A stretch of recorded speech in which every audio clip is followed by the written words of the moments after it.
আমার নবী বলে আমি হাসান হুসাইন থেকে, হাসান হুসাইন আমি নবী থেকে। সুবহানাল্লাহ, সঠিক কিনা বলেন? এরপরে আমার নবী, আপনার নবী বলেন আমার আহলে বায়তকে ভালোবাসলে আমি নবীকে ভালোবাসা হয়ে যাবে, আমার হাসান হুসাইনকে ভালোবাসলে আমি নবীকে ভালোবাসা হয়ে যাবে। এই জন্য আমার নবী বারবার একাধিকবার ইমাম হাসানের ঠোঁটের মধ্যে আমার নবী চুমা দিতেন, আর ইমাম হাসানের গলার মধ্যে আমার নবী চুমা দিতেন। এই দুইটা চুমার রহস্য আছে না না? কারণ আমার নবী হলো গায়েবের খবর দেনেওয়ালা। কথা বলেন ঠিক কিনা? এই জন্য যুবক, আমার নবী আপনার নবী যেই ঠোঁটের মধ্যে চুমা দিয়েছে, এই ঠোঁট দিয়া কিসের সঙ্গে কি মিশাইয়া ইমাম হুসাইনের মুখের মধ্যে ঢুকাইয়া দিছে। বন্ধুরে, ইমাম হাসানের মুখের মধ্যে যখন ঢুকাইয়া দিল, ইমাম হাসানের বুকটা ব্যথা করতেছে, কলিজাটা যেন সিরা লইয়া যাইতেছে গা। ইমাম হুসাইন কয়, ভাই আপনি আমার বড় ভাই, এমন করতেছেন কা? ভাই বড়দন, রক্তের বাঁধন, ভাই ভাই যতই কিছু করুক না কেন, বিপদে পড়ে গেলে আর ভাইয়ের অতীতের কোনো রাগ মনে রাখে না। কথা কোন ঠিক না বেঠি? যত কিছু হোক না কেন ভাই ভাইয়ের বিপদ সহ্য করতে পারে না। ইমাম হুসাইন কয়, ও ভাই এরকম করতেছেন কেন? কয়, আমারে কে যেন জহর পান করাইয়া দিছে, কে যেন আমারে বিষ পান করাইয়া দিছে, এই জন্য আমার কলিজাটা সিরা যাইতেছে, আমার ভাল লাগতেছে না। এবার ডাক দিয়ে কয়, ভাই এখন কেমন লাগে? কয়, অশান্তি লাগে। একটু পরে আস্তে আস্তে যখন দুনিয়া থেকে বিদায়ের কুলে টলে পড়লো, তখন ইমাম হুসাইন ডাক দিয়ে কয়, ও ভাই কৌহে একবার শুনি, কে তোমারে খাওয়াইছে জহর, রাসূলের রানী রে, হায় রে আমার সোনার চন্দ্রমণ। একদম নীরব হয়ে আছেন, নীরব, একদম টাইট আলিফের মতো হয়ে যান। এটা কলিজা ছিঁড়া যাচ্ছে আমার। ও ভাই কোহে একবার শুনি,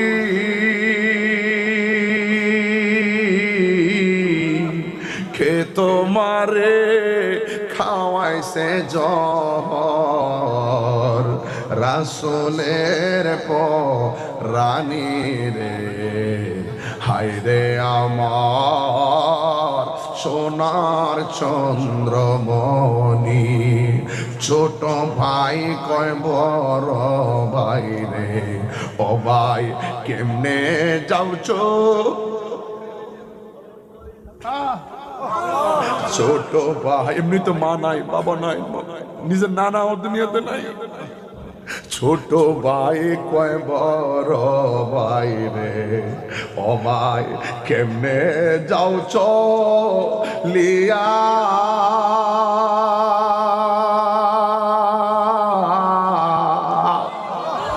আজকে থেকে কান্দি আমি, ভাই হারা ইয়ারে, হায় রে আমার সোনার।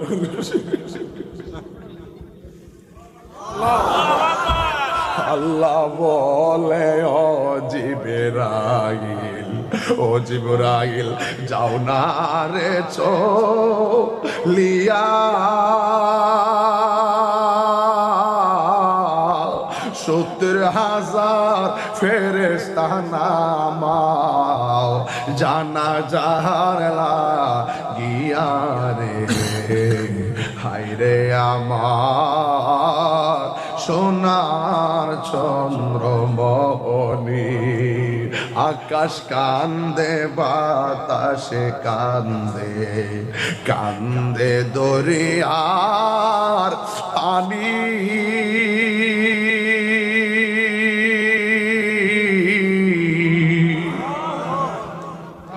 দুই পুত্র রায়া কান্দে, ফাতেমা জননী রে, হায় রে আমার সোনার চন্দ্রমণি। ও হে একবার শুনি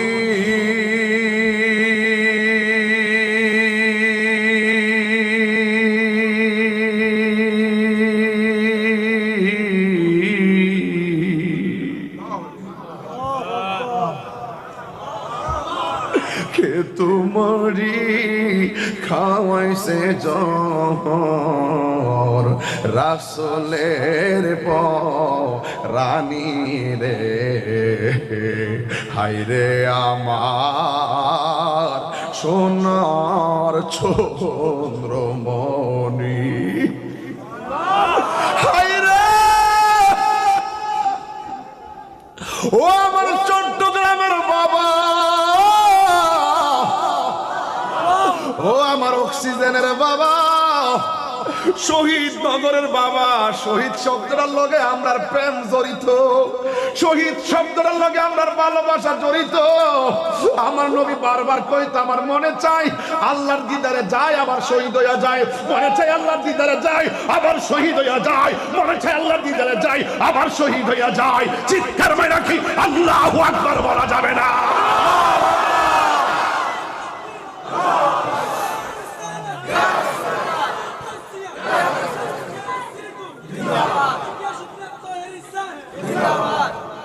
এই জন্য আমার যুবক ভাইয়েরা নাই নাই নবীর নাতি কলিজার টুকরা ইমাম হাসান নাই এই শুধুমাত্র তাই নয় এবার হুসাইনের পালারে বাবা ওরা 40,000 মতন চিঠি পাঠাইছে আপনি আসেন আপনি আসেন আপনি আসলে আমরা বায়াতে রাসূল গ্রহণ করব যদি আপনি না আসেন আমরা মুরিদ না হইয়া মারা যাই তাইলে আল্লাহর দরবারে আমরা আপনার বিরুদ্ধে নালিশ দিব কেন আপনি আসলেন না এমন ভাবে চিঠি পাঠায় চিঠির ভাষা বড় চমৎকার মুনাফিকদের মুখের ভাষা চমৎকারী হয় মুনাফিকদের আমল বড় চমৎকারী হয় মুনাফিকদের মুখের ভাষা বড় চমৎকারী হয় মুনাফিকদের লেবাস বড় চমৎকারী হয় মুনাফিকদেরকে দেখলে এমন মনে হয় যেন সাহাবীদের আমল এরার আমলের কাছে ফেল কথা বলেন ঠিক কিনা ইন্নাল মুনাফিকিনা ফি দারকিল আসফালি মিনান নার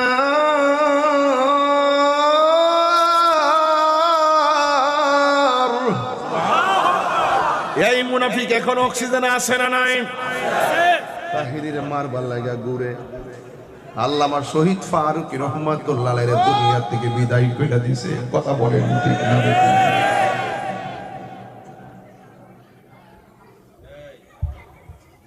আমার যুবক ভাইরা ইমাম হুসাইন রাদিয়াল্লাহু তাআলা আনহু চিঠি পাইয়া মুরব্বিরা বলছে মুরব্বিরা কি করতাম মুরব্বির তো জ্ঞান আছে মুরব্বির মতো মুরব্বিরা বলছে আপনি যায়েন না এই কুফাবাসীদের ইতিহাস হলো এদের হাতের লেখা বড় সুন্দর তলোয়ারের ব্যবহার বেশি ভালো না এটার অর্থ এদের মুখের ভাষা অনেক সুন্দর অন্তর ভালো না যাদের মুখ আর অন্তর ঠিক নাই এদেরকে কি বলা হয় এই মুনাফিকের গোষ্ঠী ঠিকই আমার হুসাইন রাদিয়াল্লাহু তাআলা আনহু প্রতিনিধি পাঠালো এদেরকে মারলো কিন্তু ওই চিঠি পাইয়া ইমাম হুসাইন সংক্ষিপ্ত করে দিলাম বেশি লম্বা করব না তিনি রওনা হয়ে গেলেন ইমাম মুসলিম রাহমাতুল্লাহ আলাইহি প্রতিনিধিকে তারা মেরে ফেললো ওনার দুইটা সন্তান মুহাম্মদ ইব্রাহিমকে মেরে ফেললো চিঠি পাইয়া ইমাম হুসাইন বল দেখতেছে অনেক ভালো মানুষ ইমাম মুসলিমের কাছে এত লোক মুরিদ হইয়া গেছে আমার কাছে তো তারা বেশি ওয়াদাবদ্ধ হবে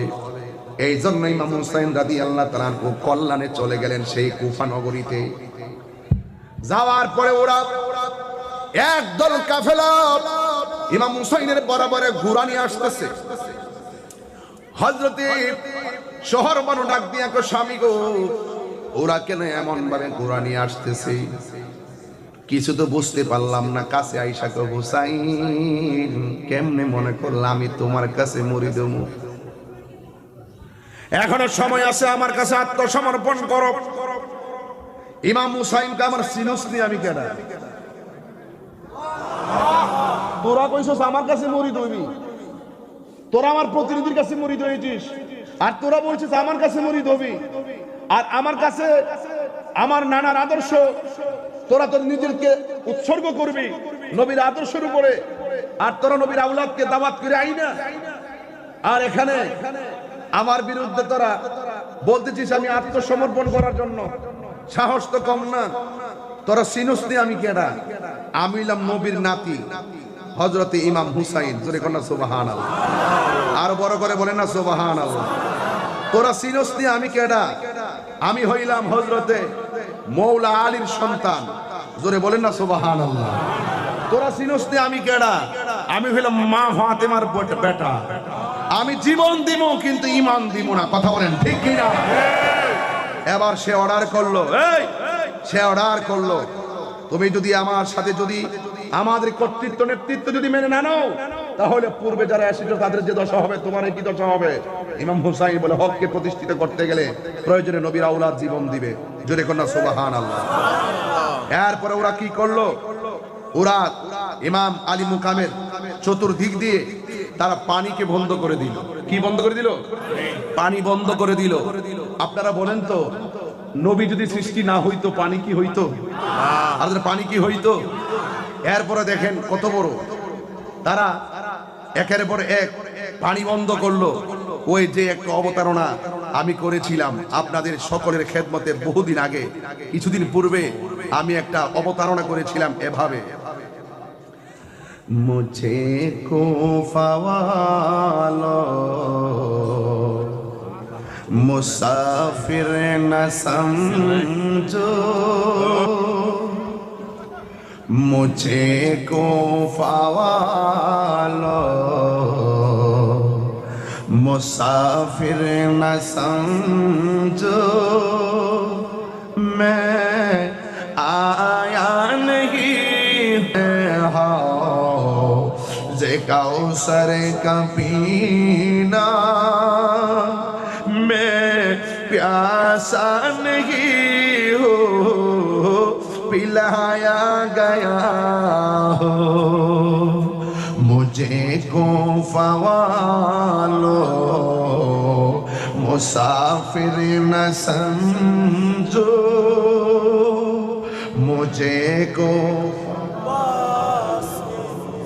मुसाफिर न समझो, मैं आया नहीं हो बुलाया गया हो। সবাই ঝলক লাগায় পড়েন না, मुझे को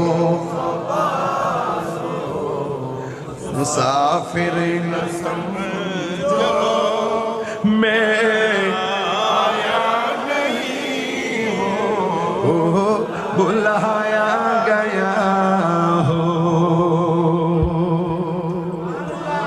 আল্লাহু আকবার বলবেন না? নবীর আওলাদের জন্য ওরা পানি বন্ধ করে দিয়েছে। সাহসটা করে দেখছেন?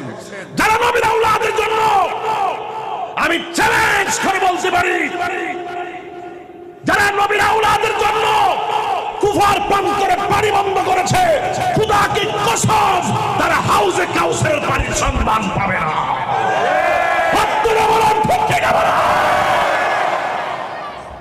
পাবে পাবে।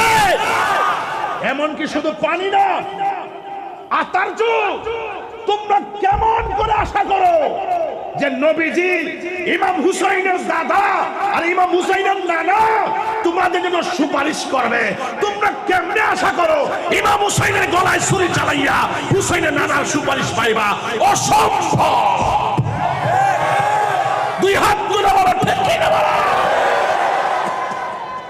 পরিষ্কার কথা, আমরা আমার হুসাইনকে জান দিয়ে ভালোবাসি, আমরা হুসাইনকে জান দিয়ে ভালোবাসি।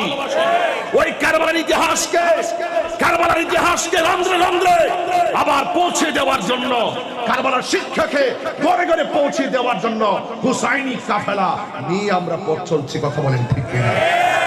এই জন্য ওদের সংখ্যা হাজার হতে পারে, ৭২ জন কিন্তু বীজের মালাই পেয়েছে। কথা বলেন ঠিক কিনা? সংখ্যা বেশি হওয়ার মধ্যে যুদ্ধের জয় পরাজয় নির্ভর করে না, যুদ্ধের জয় পরাজয় নির্ভর করে আল্লাহর উপরে আস্থার অবিচল বিশ্বাসের উপরে। কথা বলেন ঠিক কিনা?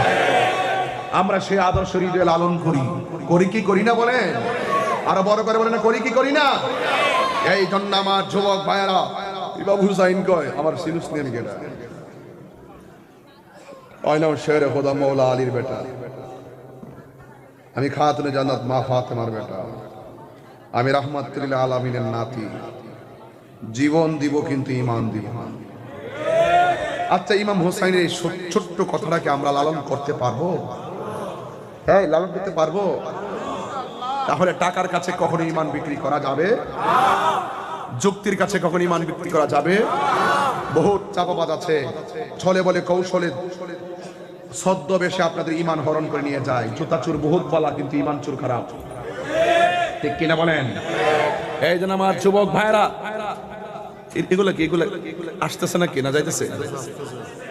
আচ্ছা, ভিতরে ঢুকতেছে, জায়গা নাই তো, ব্লক করে দাও। যাক ভাইরা আমার, আমি বলছিলাম আমরা কি এজিদি মুসলমান না হুসাইনি মুসলমান? আমার সিনোসনি কেডায়? হ্যাঁ, একদম পানি বন্ধ করলো। ইমাম হুসাইন রাদিয়াল্লাহু তাআলার একটা বড় ছেলে, যার নাম আলী আকবর। আলী আকবর বলে, বাবা চিন্তা করেন না, আমি আপনার বেটা তো আছি। আম গাছে জাম ধরে নাকি? ঠিক না? সাদ্দাম কি কইলি? আম গাছে জাম ধরে? আম গাছে কি ধরে? আমার কাছে বইয়া করে একটা দিন মধ্যে এসে আমার কাছে বইয়া আম গাছে জাম হই ধরে। আর তাহিরি কইছে যেটা কইলি ওকে ওইলো না হল না, একটা হইলি চলে। যাক, অসুবিধা নাই, ঠেলার ছুটে কইছে আর কি, বুঝে আমার একটু মজা করছে আর কি। আম গাছে কি ধরে? জাম গাছে। কেমন বাপের বেটাটা, কেমন বাপের বলা? মৌলা আলীর ঘরের বেটা ইমাম হুসাইন আলী মুকাম। কি মুকাম? আলী মুকাম। আর মুকামে হুসাইন হযরত আলী আকবর। তিনি ডাক দিয়ে কে, বাবা আপনি চিন্তা করেন না, আমি আছি আপনার ছেলে। সুবহানাল্লাহ বলবেন না? আমার শুধু অনুমতিটা দেন, আপনি যাওয়ার আগে আমি যাবো। সুবহানাল্লাহ বলেন। সুবহানাল্লাহ। ইমাম হুসাইন সবার অনুমতি দিল, তোমার অনুমতি দিব না। কে লাগা?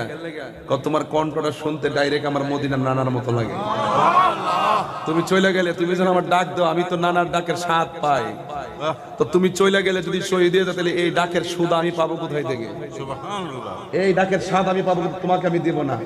দেখেন কেমন বাপের কেমন পোলা, ডাক দেখে, বাবা যদি আপনার উপরে ওরা চড়ে বসছে অন্যায় ভাবে, আমি যদি এত অন্যায় দেখেও যদি তাঁবুর ভিতরে বসে থাকি, আপনার মদিনার নানা কি খুশি হবে না বেজার হবে? বেজার হবে। তাহলে বেজার হইলে আপনি কি চান আমার কারণে আপনার নানা বেজার হোক? তখন না সুবহানাল্লাহ। দেখছেন নি, ওরা জীবনের মায়া করে না, শাহাদাতের সুদা পান করার জন্য পাগল আর মরিয়া হয়েছিল। সুবহানাল্লাহ।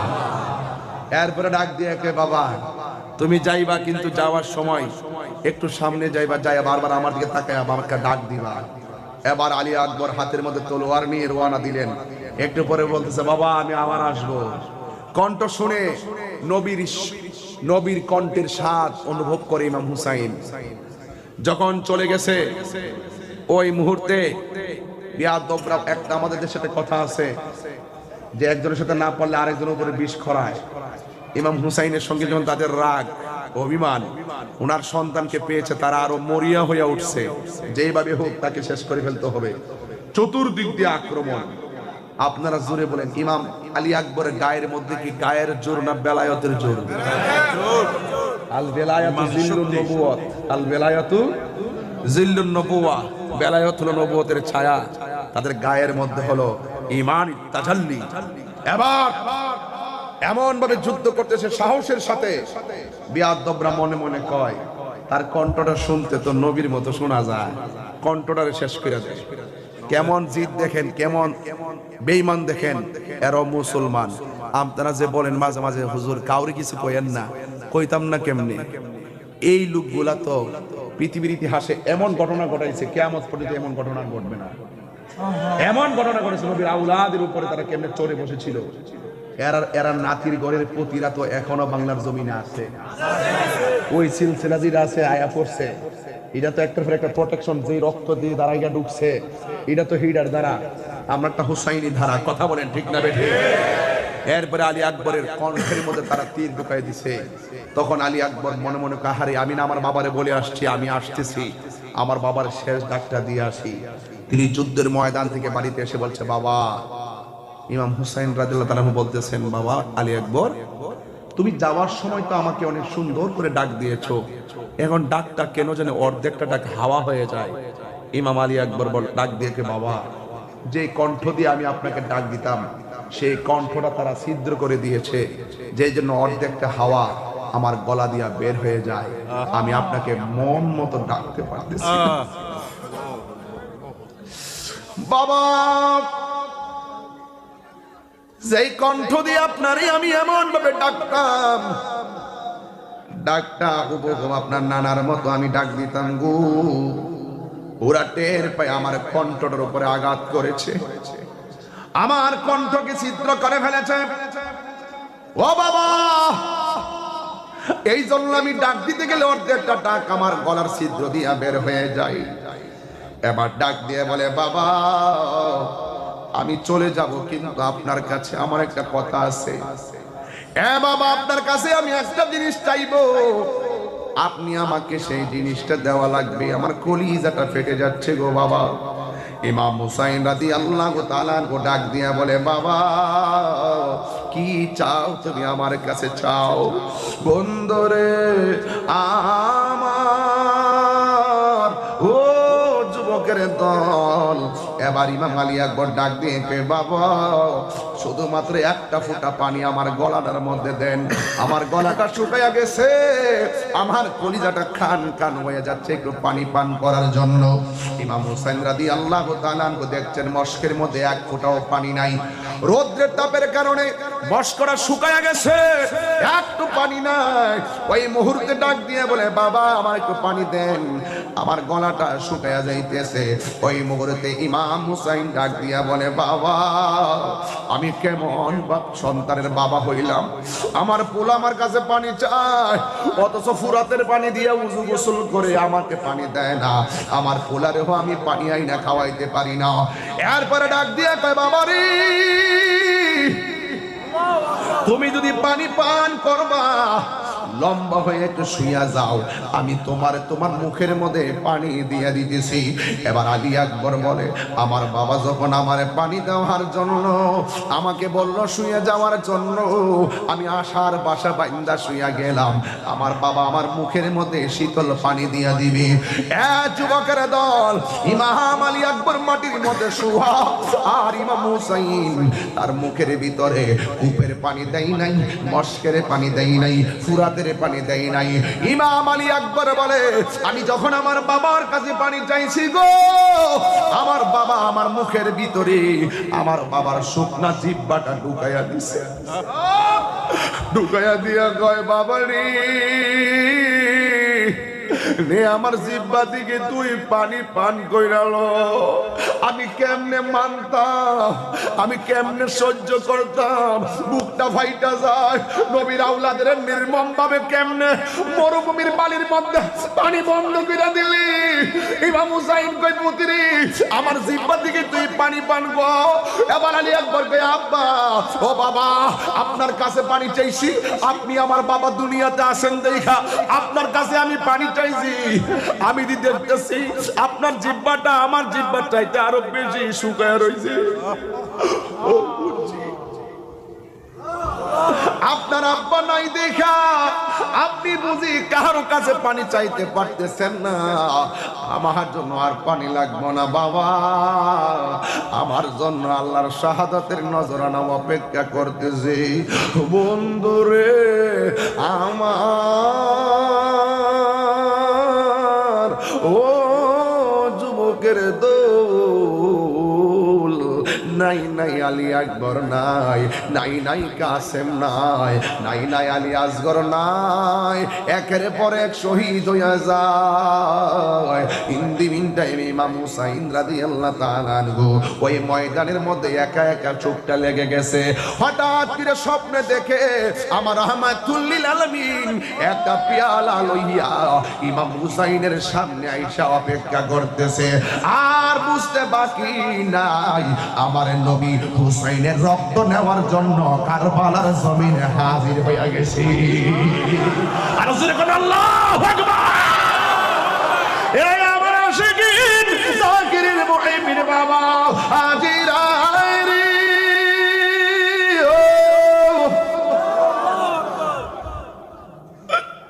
একটা লোক তার মার কাছে ডাক দিয়া কে আম্মা গো, ও মা। ইমাম হুসাইনের পরিবার সব ধারাবাহিকভাবে শেষ হইয়া যাইতেছে। ও আম্মা, আমি দেখে আসছি ইমাম হুসাইন একা। মা ডাক দিয়ে কয় বাবা তুমি আমার কি লাগো? কয় আপনি আমার। ও মা তুমি আমার। মা জিজ্ঞাসা করে তুমি আমার কি লাগো? কয় আপনি আমার, আমি আপনার সন্তান লাগি। জিজ্ঞাসা করা হয় আমি তোর কি লাগি? ও মা আপনি আমার মা লাগেন। মা ডাক দিয়ে কয় নবীর আওলাদ শেষ হইয়া যাইতেছে, আর মাত্র ইমাম হুসাইন যুদ্ধের ময়দানে যাওয়ার জন্য রেডি হইতেছে। আমি তো সব আলোচনা করতে পারবো না, এই ধরে মেন গাটগুলো আমি বইলা যাইতেছি। রে বাবা কষ্ট নিবেন না, একসাথে সব ওয়াজ করা সম্ভব না। ও যুবকের দল এবার ডাক দিয়া বলে ও হে বাবা আমি তোমার কি লাগি? কয় আপনি আমার মা লাগেন। ও বাবা ইমাম হুসাইনের যুদ্ধের ময়দানে যাবে, কিন্তু তোমারে বলতেছি তোমার হাতের মধ্যে একটা তলোয়ার নাও। এবার হাতের মধ্যে একটা তলোয়ার নিল। মা ডাক দিয়া কয় বাবা ও পুত্রে আমি তোর মা বলতেছি হুসাইনের যুদ্ধের ময়দানে যাওয়ার আগে তুই যুদ্ধের ময়দানে হুসাইনের পক্ষে জিহাদ করতে যাবি কারবালার জমিনে। ডাক দিয়া বলে বাবা আমি তোর মা বলতেছি তুই হুসাইনের পক্ষে যুদ্ধের ময়দানে যাবি, কিন্তু যুদ্ধের ময়দানে যাইয়া কিন্তু খবরদার ইমাম হুসাইনের সামনে যাইয়া যুদ্ধ করবি। যুদ্ধের ময়দানে কাফেররা যদি তোরে ধাও মারে একটা কদম তুই পিছনে দিবি না, কারণ তুই যদি একটা কদম পিছনে দেস তাইলে আমি মায়ের দুধের দাবি ছাড়ব না।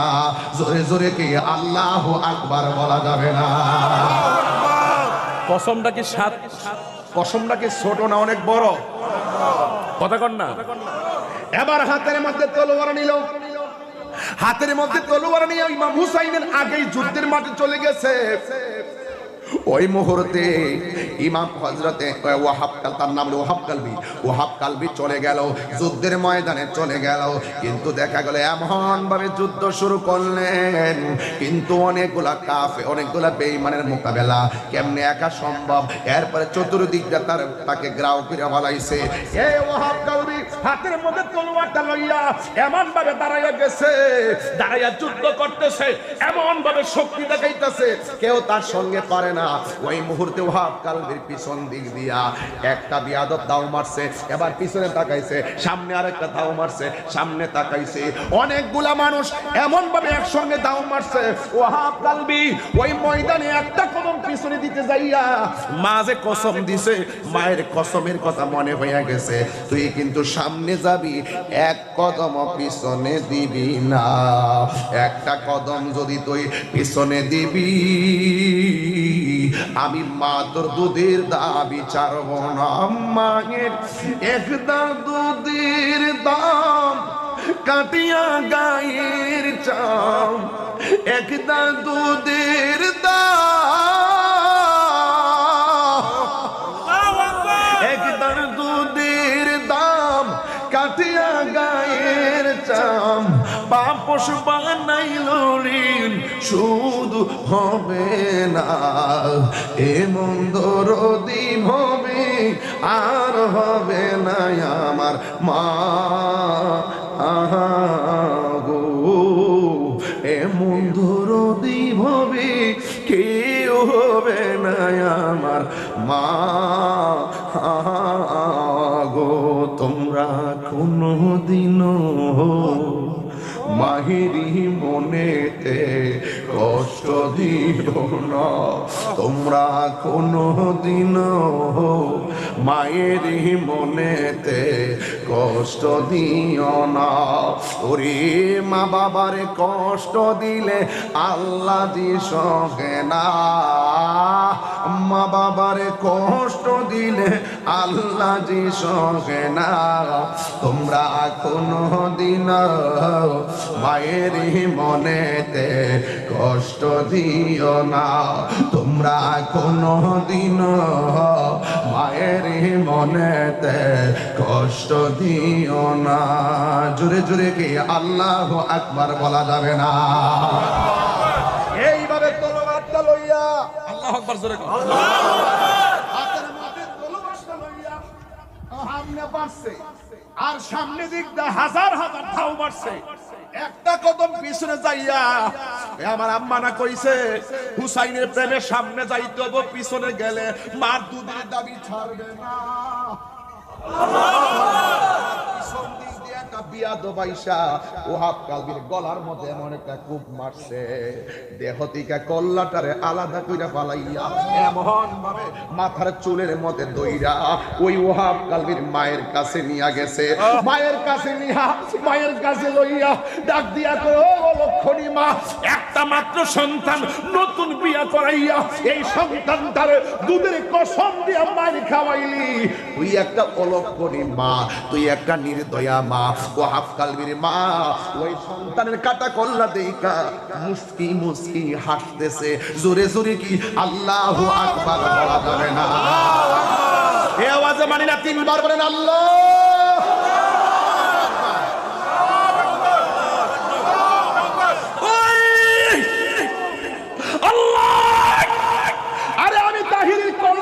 অক্সিজেনের মুড়ে রেখে দেয় আমার বোনটা যদি মায়ের কাছে পাঠায় মার কলিজা ফেটে যাবে আমার দেহ যদি রেখে দেয় কল্লাটা যদি মায়ের কাছে পাঠায় মা দেখে কলিজা ভাগ ভাগ হয়ে যাবে ওহাব কালবির মা ওহাব কালবির কাটা কল্লা দেখা হাসতেছে ওই বিয়াদবরা কই তুমি তো একটা অলক্ষণী মা সন্তানের কাটা কল্লা দেখেও তুমি সন্তানের কাটা কল্লা দেখেও তুমি সন্তানের কাটা কল্লা দেখো তুমি হাসতেছো আসলে তুমি তো একটা অলক্ষণী মা এবার মা ডাক দিয়ে কয় আমি কি হাসতাম না তো কাঁদতাম আমি কি হাসতাম না তো কাঁদতাম নি আমি কি হাসতাম না তো কাঁদতাম নি আরে একটু আগে তো আমি ছিলাম ওহাব কালবির মা এখন আমি শহীদের মা আরো বড় করে ইয়া রাসূলুল্লাহ তিনবার বলতে হবে ইয়া রাসূলুল্লাহ আরে এইটা তো প্রেম এটাই তো মোহাম্মদ আহলে বায়াত এটাই তো কারবালার আসল শিক্ষা জীবন দিব কিন্তু ঈমান দিব না ডাক দিয়া বলতেছেন আমি ছিলাম একটু আগে ওহাব কালবির মা এখন আমি শহীদের মা আল্লাহ আমারে হাসরের মাঠে আর ওহাব কালবির মা বলে ডাক দিবে না বলবে এই শহীদের মা সুবহানাল্লাহ এই জন্য আমি হাসতেছি এবার ডাক দেখে নাও তোমার এই সন্তানের কাটা কল্লা তোমার কাছে রাখো রাইখা তার কবর দাও স্মৃতি শোধ করো দেখা জ্বালা মিটাও এবার মার কল্লাটা সন্তানের কল্লা হাতে নিয়ে কো ওরে বোকারা নে আমার পোলার কল্লা না এইভাবে ঢিল মেরে কল্লাটা ফেলে দিছে ওরা ডাক দিয়ে ওহাব কালবির মা তুমি তো বড় ডেঞ্জারাস মহিলা ছেলের একমাত্র ছেলের কল্লাটারও স্মৃতি হিসেবে রাখলা না ঢিল মেরে ফেলাই দিলে তার কারণটাকে তুমি কেমন ধরনের মা একটা নির্দয়া মা ওহাব কালবির মা ডাক দিয়ে কয় আমি নির্দয়া মা না আমি হলাম সেই শুইনা যাও আমি আমার সন্তানকে আল্লাহর রাস্তায় দান করে দিছি দান করা জিনিস ফেরত নেওয়া যায় আরো বড় করে বলেন না সুবহানাল্লাহ বলেন না আরো বড় করে বলেন আল্লাহু আকবার বলেন ইয়া হুসাইন আল্লাহর পথে জীবন দিলে দাম কি বাড়ে না কমে আর যদি বাড়ে না কমে ওহাব কালবির মা বলে আমি দেখি আমার ছেলে ঠুট লড়ে আমার ছেলে ঠুট লড়ে সুবহানাল্লাহ এরপরে শুধু তাই নয় ইমামে হুসাইন রাদিয়াল্লাহু তাআলা আনহু ডাক দিয়ে কয় জয়নব এদিকে আয় আমি চলে যাচ্ছি আমার জয়নাল রে দেখে রাখিস সুবহানাল্লাহ আমার সখিনারে দেখে রাখিস আর যদি নবীর রওজায় যাস তাহলে আমার সালামটা নানার কদমে পৌঁছাইয়া দিস আর বড় করে বলেন না সুবহানাল্লাহ বলেন না এরপরে ইমাম হুসাইন রাদিয়াল্লাহু তাআলা হাতের মধ্যে তলোয়ার নিলেন, দুলদুল ঘোড়াকে সাথে করে নিয়ে তিনি কারবালায় চলে গেলেন। বিয়াদ্দবরা এমন ভাবে বের দিয়েছে, গলায় পানি নাই, পেটে খাবার নাই, চতুর্দিক দিয়ে আপন জনের রক্তের চিহ্ন, আর চতুর্দিকে সৈন্যরা বেষ্টনী দিয়ে রাখলো, হুসাইনকে শেষ করে দিবে। কত বড় নির্দয়া নবীর আওলাদকে মারার জন্য কি প্রতিযোগিতা করে, কি জবাব দিবে ইয়াজিদের গোষ্ঠী? এই ইয়াজিদের গোষ্ঠী, আজকে ইয়াজিদের জন্য মায়া কান্না করো, ইয়াজিদের জন্য মায়া কান্না করো। ইমাম হুসাইন তোমরা ছাড়বে না, মনে রাখো। ইমাম হুসাইন রাদিয়াল্লাহু তাআলা আনহুকে ঘোড়া থেকে মাটিতে ফেলে দিলেন। ঘোড়ার পায়ের মধ্যে তীরের আঘাতে ছিন্ন ভিন্ন হয়ে গেছে। ঘোড়াটা ল্যাংড়াইতে বাড়িতে গেছে। সখিনা ডাক দিয়ে কই, ফুফু আম্মা, আব্বার ঘোড়া তো কোনোদিন আব্বাকে ছাড়া আসে নাই, আজকে আব্বার ঘোড়া আসলো, আব্বা কই? দেখবেন ভাইটার যদি কোনো বিপদ হয়, বোনটা পাগলের মতো হয়ে যায়। ভাইটা যদি বোন জামের বাড়ির যা, বোনের কিছু খরচের টাকা থাকলো বাইরের হাতে তুইলা দেয়। এই বোনের খবর কিন্তু ছেলে যখন, ভাই যখন প্রতিষ্ঠিত হয়ে যায়, তখন বোনের খবর নেয় না। ঠিকই বোনটা কিন্তু প্রতিষ্ঠিত হওয়ার আগে বোনের কাছে টাকা থাকলে জমানো টাকাগুলো ভাইয়ের দিয়া দেয়, এইটা দে, এইটা করিস, সেটা দাও, এটা করিস। কিন্তু ভাই যখন প্রতিষ্ঠিত হয়, তখন বোনের খবর আর নেয় না। সাবধান সাবধান। জৈনব একটা দৌড় মারছে কারবালায়, আর ওই দিক দিয়ে ইমাম হুসাইনের বুকের মধ্যে এক বিয়াদব চাপ মেরে বসছে। ইমাম হুসাইন রাদিয়াল্লাহু তাআলা বলেন, তোর আমার বুকের মধ্যে এইভাবে বস না, এই বুকটা 1000 বার আমার নানার সিনা মুবারকের সঙ্গে লাগছে। এবার ওরা কয়, পানি খাইবা? পানি কয় না, পানি খাবো না, আমাকে একটু সময় দাও, আমি 2 রাকাত নামাজ পড়ব। কয় রাকাত? 2 রাকাত আমি নামাজ পড়ব। গায়ের মধ্যে অসংখ্য তীরের আঘাত, বল্লমের আঘাত নিয়ে ইমাম হুসাইন তিনি নামাজ পড়েছেন। কিন্তু খবরদার যুবক ভাইয়ের আমার, নামাজ পড়েছেন, কিন্তু দেখেন তীরের আঘাত নিয়ে নামাজ পড়েছেন। কেন নামাজ পড়েছেন তার কারণ আছে। ইমাম হুসাইন রাদিয়াল্লাহু তাআলা যতক্ষণ পর্যন্ত কারবালার জমিনে ছিল, তিনি তাদের সঙ্গে জামাতে নামাজ পড়ে নাই, তিনি আলাদা জামাত পড়ছে। ইন্তিকালের পূর্ব তিনি 2 রাকাত নামাজ পড়ে বুঝাই গেছে, এদের নামাজ আর আমার নামাজ এক নামাজ না। জোরে কোন সুবহানাল্লাহ। এদের নাম আমরা তো সবার পিছে একতাদা করি না, কর্তৃক আইছে, এটা হিয়ান্তিক হয়েছে। এই যত পিছনে আমরা একতাদা করি না, এদের পিছে নামাজ পড়লে হবে না। কথা বলেন ঠিক না ঠিক? তারা দুশমনী রাসূল, তাদের পিছনে নামাজ পড়লে হয় না। ইমাম হুসাইনের দুশমনী মানি হলো নবীর দুশমনী, নবীর দুশমনী মানি হলো আল্লাহর দুশমনী। কথা বলেন ঠিক কি না বলেন? এরা বুঝতে চেষ্টা করে না। ইমাম হুসাইন রাদিয়াল্লাহু তাআলা আনহুকে মাটির মধ্যে ফেলে দিয়ে জিজ্ঞাসা করা হচ্ছে, হুসাইন তুমি এতদিন নামাজ পড়তা, খুব দেরি করে নামাজ পড়তা, আজকের নামাজটা এত তাড়াতাড়ি পড়তেছো, কারণটা কি? ইমাম হুসাইন বলে, আজকের নামাজ যদি আমি দেরি করে পড়ি, তাহলে তোরা বলবি নবীর নাতি ইমাম হুসাইন মরণের ভয়ে নামাজটা লম্বা করছে। ইমাম হুসাইন কি মরণের ভয় পায়? এবার গলার মধ্যে ছুরি চালাইছে, মাথাটারে বালুর নিচে নিয়ে ঢুকাই দিছে। ঢুকাই দেওয়ার পরে ইমাম হুসাইন রাদিয়াল্লাহু তাআলা বলেন, আমার চেহারাটারে বালুর নিচে ঢুকাই রাখো না, আমার চেহারাটাকে আমার নানার রওজার দিকে ফিরিয়ে দাও। সুবহানাল্লাহ। এই নানা জানে রওজা মুবারক দিকে ফিরাইয়া গলার মধ্যে ছুরি চালায়।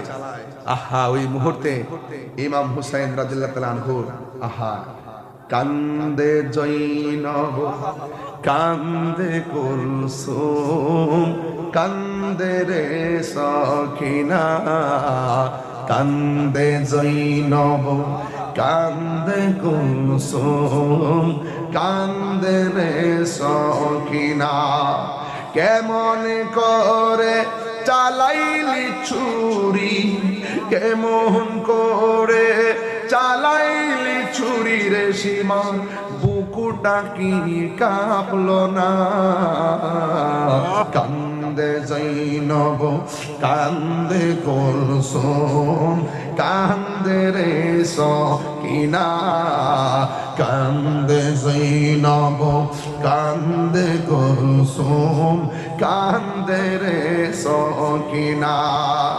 কেমন করে পানি বন্ধ করলি, কেমন করে পানি বন্ধ করলি, বিবেক কি ভাদল না? কান্দে জৈনব কান্দে কুলসুম কান্দে রে সখিনা কান্দে জৈনব কান্দে কুলসুম কান্দে রে সখিনা একটা জবান বন্ধ রাখবেন না মোহাম্মদে আওয়াজ করে বলেন ইয়া হুসাইন গলার মধ্যে ছুরি চালাইব ওই মুহূর্তে ইমাম হুসাইনের চোখের মধ্যে একটা চেহারা ভেসে উঠেছে ময়ূরনাময় রোনারে জয়নাল তুমি জয়নাল ময়ূরনাই রে তুমি জয়নাল ময়ূরনা তুমি জয়নাল মারার গেলে নবীর বংশ থাকবে না হাসান শহীদ জহরেতে হোসেন শহীদ কারবালা হায়রে হোসেন শহীদ কারবালা জয়নাল আবেদীন বন্দির হইল এজিদের রোজেল খানা আল্লাহু আকবার বলবেন না আরে যাও রে দুলদুল কইও রে হুল যাও রে দুলদুল কইও রে খোর আমার মাইজে নেমর কান্দে না আরে মাইজে নেমর কান্দে না তোমার হুসিন যাই গরুলে কারবালাতে পানি নাই জোরে জোরে কে আল্লাহু আকবার বলা যাবে না উম্মে সালমা বলেন আমি স্বপ্নে দেখলাম রাসূল আমার ঘরের মধ্যে আসছে আসার পরে আমাকে বলছে হে উম্মে সালমা তুমি দেখো তো বোতলের মধ্যে যে মাটি দিয়ে গেছিলাম মাটির অবস্থা কি উম্মে সালমা বলেন ইয়া রাসূলুল্লাহ আমি মাটির খবর একটু পরে নিচ্ছি আপনার দাড়ি মুবারকে কেন বালু দেখা যায় আপনার মাথার চুল মুবারকে কেন ভালো দেখা যায় আপনার বডি মুবারকে কেন ভালো দেখা যায় আগে সেই কথা বলেন আমার নবী বলেন উম্মে সালমা দেখো আগে মাটির কি অবস্থা ইয়া রাসূলুল্লাহ আপনার বডি মুবারকে কেন বালি দেখা যায় আমার রাসূল ডাক দিয়া কয় এই উম্মে সালমা আমার দাড়ি মুবারকে কেন ভালো দেখা যায় শুনে যাও আমার নাতি ইমাম হুসাইনকে যখন কারবালার ময়দানে বালুর মধ্যে ফেলে দিয়ে গলার মধ্যে ছুরি চালিয়ে দিয়েছিল তখন আমার নাতি ওই ছুরির নিচে পড়ে যখন নানা গো করে ডাকতে মেরেছে আমি আর মদিনায় থাকতে পারি নাই আমার নাতিকে আমি যে বুকে জড়াইয়া কারবালায় গড়াগড়ি খেয়েছি আমার শরীরে কারবালার গোলাবালি লেগে রয়েছে আল্লাহু আকবার আল্লাহু আকবার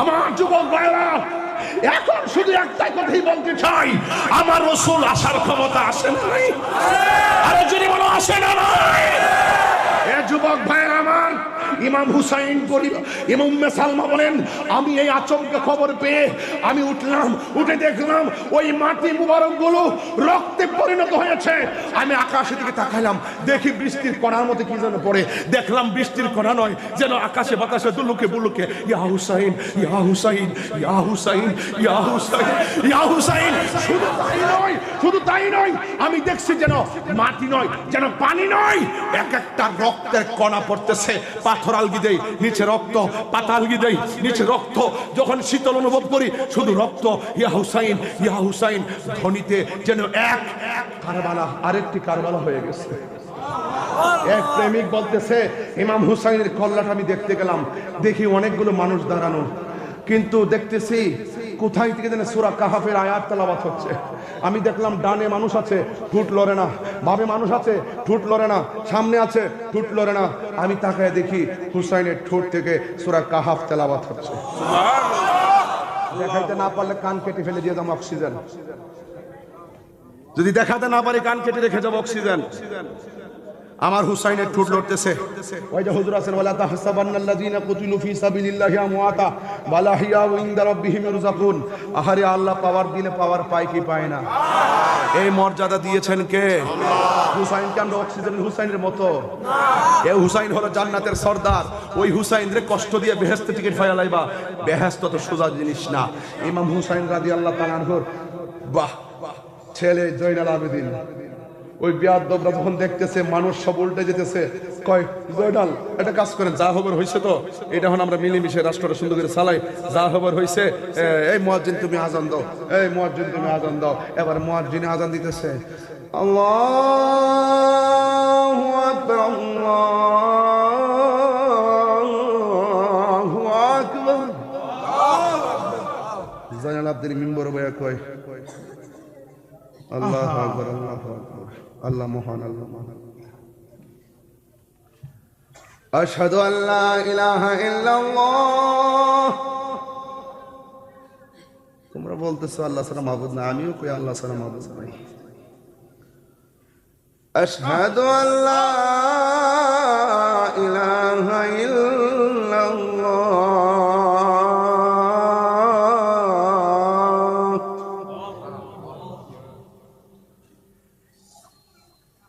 আমিও সাক্ষ্য দিচ্ছি আল্লাহ ছাড়া মাবুদ নাই, হেরাও আল্লাহ ছাড়া মাবুদ নাই।